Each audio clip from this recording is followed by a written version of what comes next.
nos grabe para saludar con muchísimo gusto al querido amigo, colega periodista Jesús Pérez Gaona. Nos vamos a enlazar con él hasta allá, hasta Palacio Nacional. ¿Cómo estás, querido Jesús? Bienvenido a Sin Censura. Hola, Toño, buenos días.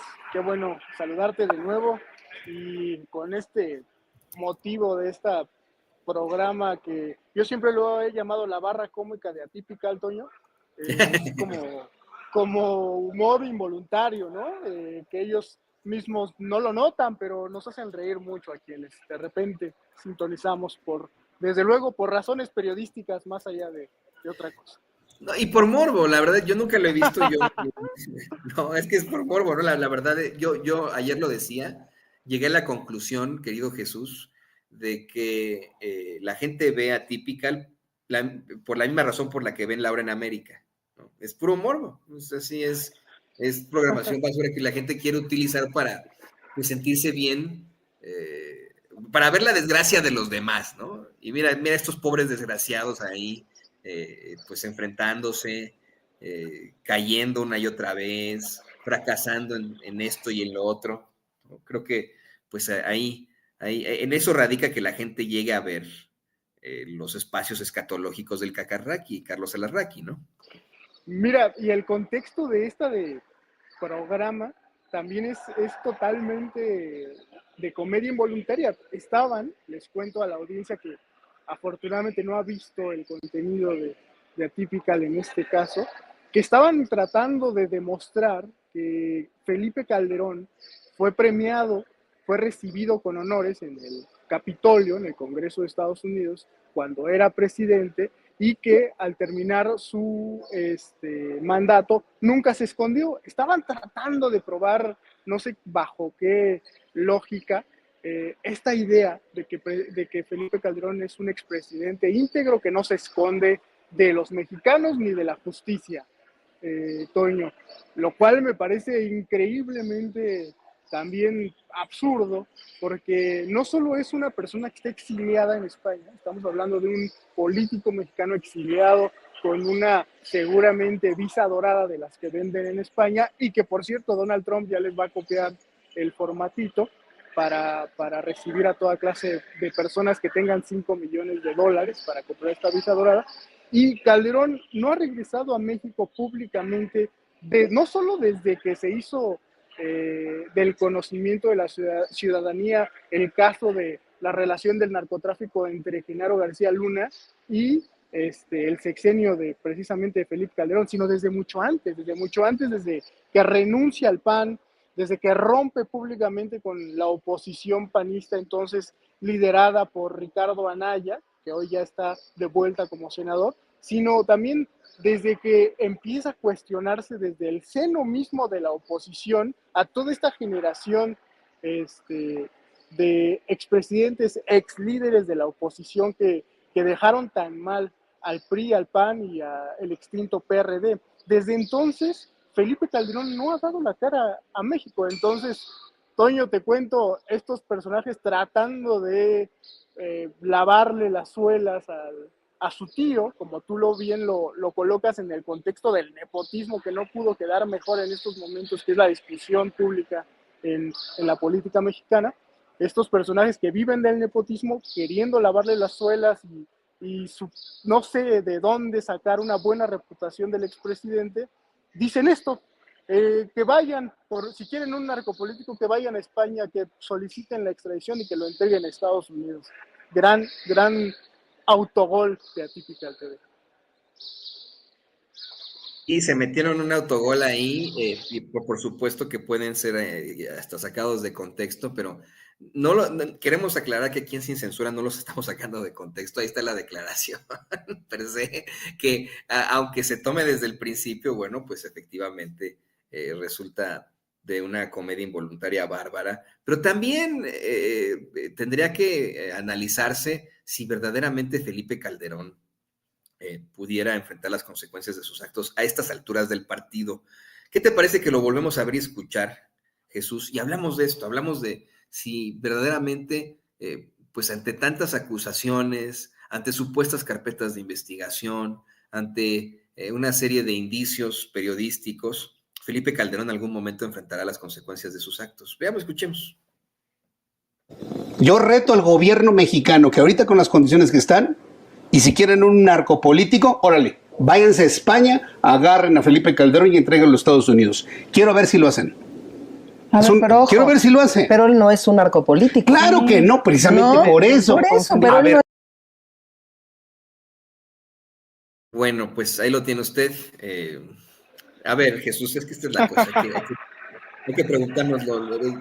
Muchos quisiéramos efectivamente que el carnicero de Michoacán, el presidente, en la opinión de tu servidor, más nefario que hemos tenido, este hombre que abrió las puertas del infierno para todos los mexicanos con su supuesta guerra, que más bien fue un narcogobierno, ya más que comprobado, al tener a su secretario de Seguridad Pública en la cárcel en Estados Unidos por casi 40 años con delitos demostrados de narcotráfico.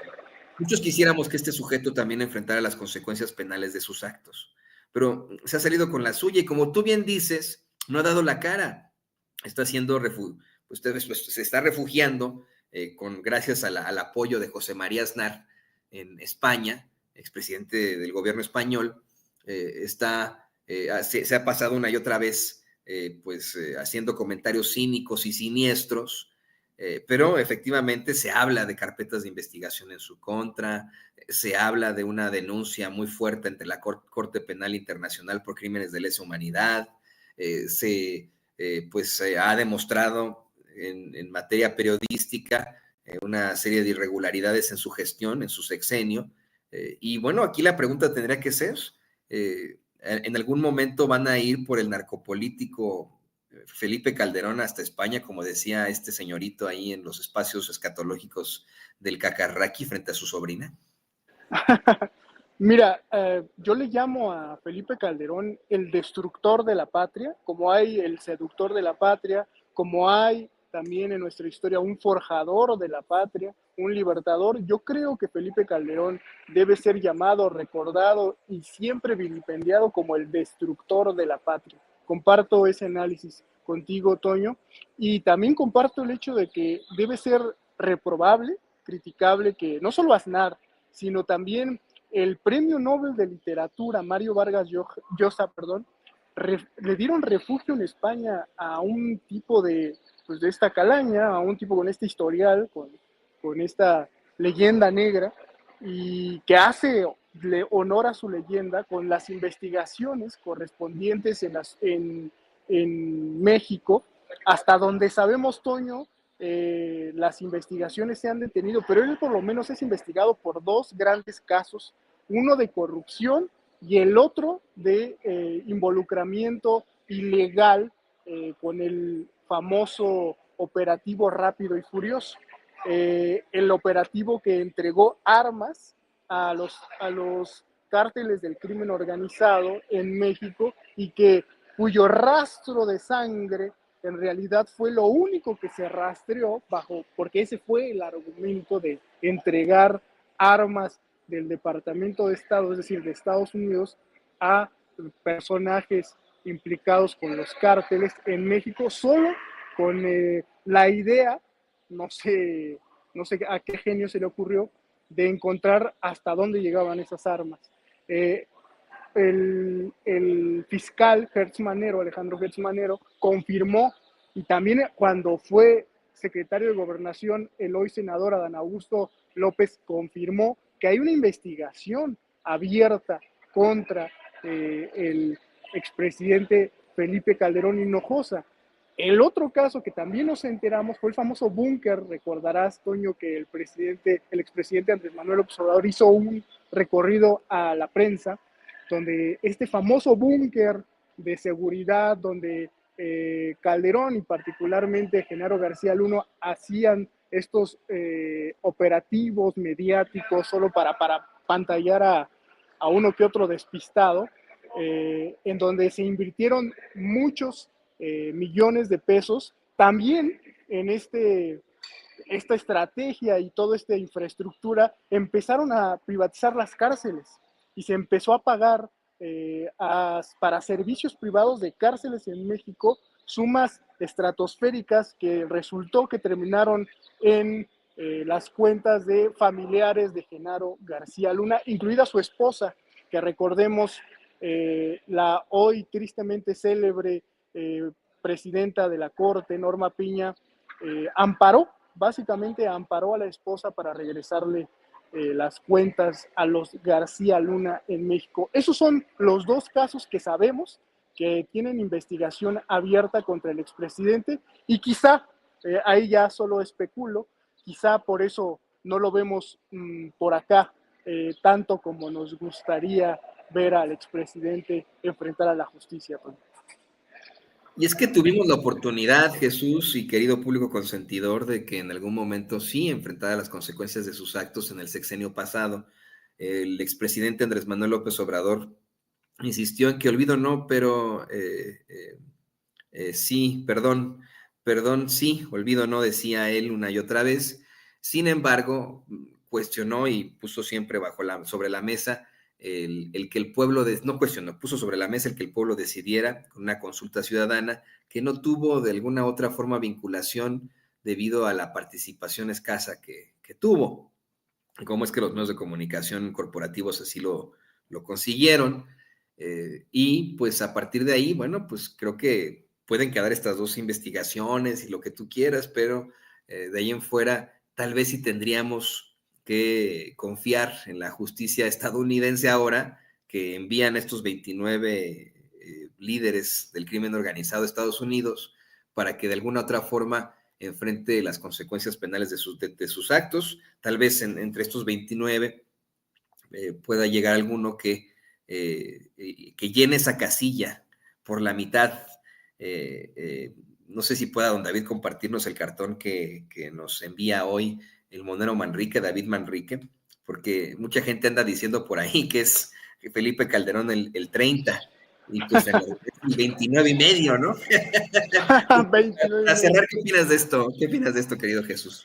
Mira, lo vimos durante el juicio de García Luna. Felipe Calderón no es tonto, tiene muy buenos abogados, tiene un buen grupo de abogados, no solo aquí, los tiene en Europa y desde luego en Estados Unidos. Y que no es lo que me preocupa realmente su equipo legal, me preocupa más bien sus abogados mediáticos, Toño. Tiene muy buenos abogados mediáticos en Grupo Fórmula, en Televisa, en TV Azteca, que le lavan la cara cada que una mínima sospecha se levanta sobre su colusión, participación, nexos, complicidad con el crimen organizado, con los crímenes cometidos y ya juzgados por García Luna, por exgobernadores que estaban en su grupo político, por políticos del PAN que estaban relacionados con él, etcétera. Cada que hay un velo de sospecha sobre el expresidente, sus abogados mediáticos salen en su defensa y dicen que quienes sospechamos, quienes tenemos algún indicio, incluso la justicia mexicana que tiene investigaciones oficiales, en realidad estamos locos y estamos viendo una realidad y somos fanáticos, etcétera. Esos son los que me preocupan, Tony. Pues vamos a ver qué pasa en todo esto. Y ya mero es la conferencia de prensa mañanera. No quiero quitarte tu tiempo ni tu espacio ahí. Sé que vas a estar en la mañanera de la doctora Claudia Sheinbaum, presidenta de México, la mañanera del pueblo, querido Jesús. Te pido, por favor, que nos compartas además de agradecerte por este análisis tan interesante, te pido que nos compartas tus redes sociales para que la gente se ponga en contacto contigo, te busque por ahí en tus plataformas. Vea tus colaboraciones en Revolución 3.0, por favor, compártenos tus redes sociales. Claro que sí, los invito a que nos sigan en Revolución 3.0, periodismo social y humano, en todas nuestras redes, nos encuentran y particularmente si quieren dar un vistazo a lo que opinamos particularmente nosotros, pueden encontrarnos en Instagram y en Twitter como Jesús Pérez Gaona, periodista, @jpérezgaona en Instagram y Twitter, ahí los encuentro, ahí les contesto sus mensajes y nos estamos viendo, Toño, gracias por la invitación nuevamente. El periodista Jesús Pérez Gaona, aquí en Sin Censura. Muchas gracias, querido Jesús. Nos vemos a la próxima. Abrazo. Abrazo. Bueno, pues sí, ya nos preparamos para la conferencia de prensa mañanera de la doctora Claudia Sheinbaum.